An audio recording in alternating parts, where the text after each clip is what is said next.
বৈষম্য বিরোধী ছাত্র আন্দোলনের ব্যানারে জুলাই আন্দোলনের সামনের সারিতে থেকে রাজপথে নেতৃত্ব দেয় তরুণরা। ৫ আগস্ট পরবর্তী সময়ে সেই তরুণরাই জন আকাঙ্ক্ষা পূরণে বিভিন্ন রাজনৈতিক প্ল্যাটফর্ম গঠনের প্রক্রিয়ায় যুক্ত হন। শুরুর দিকে বিভিন্ন মতপথের তরুণদের নিয়ে গঠিত হয় জাতীয় নাগরিক কমিটি। পরবর্তীতে বৈষম্য বিরোধী ছাত্র আন্দোলন ও জাতীয় নাগরিক কমিটির সমন্বয়ে নতুন রাজনৈতিক দল গঠনের তোড়জোড় শুরু হলে তরুণদের মধ্যে দেখা দেয় মতানৈক্য।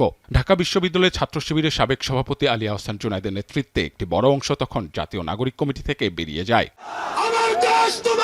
২০২৫ সালের ২৮ ফেব্রুয়ারি জাতীয় নাগরিক পার্টি এনসিপির আত্মপ্রকাশ ঘটে। এর ৩ মাসের মাথায় রাজনৈতিক প্ল্যাটফর্ম আপ বাংলাদেশ গঠন করে আলী আহসান জুনায়েদরা। রাজনীতিতে পেশি শক্তির দাপট, দুর্নীতি ও দুর্বৃত্তায়নের রাজনৈতিক অর্থনীতির বৃত্ত ভাঙতে এই প্ল্যাটফর্ম কাজ করবে বলে জানানো হয়েছিল সে সময়।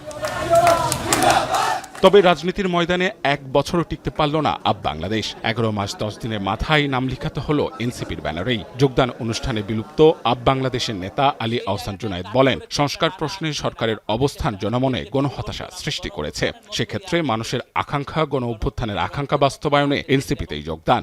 যে সংস্কারের প্রত্যাশা এবং যে গণ অভ্যুত্থানের আকাঙ্ক্ষা, সেই আকাঙ্ক্ষাকে বাস্তবায়ন করার জন্য একসাথে কাজ করাটা অতীব জরুরি হয়ে দাঁড়িয়েছে।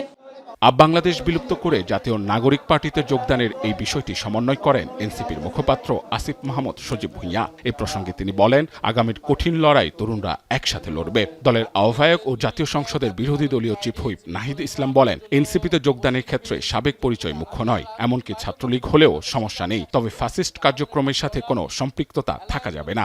সুন্দর বাংলাদেশের রাষ্ট্র বিনির্মাণ এবং জুলাই গণ অভ্যুত্থানের গণহত্যাকারীদের বিচার সহ এই সবকিছু বাস্তবায়নের ক্ষেত্রে এক ধরনের শঙ্কা তৈরি হয়েছে এবং জাতীয়ভাবে আমরা একটা সংকটময় সময় পার করছি।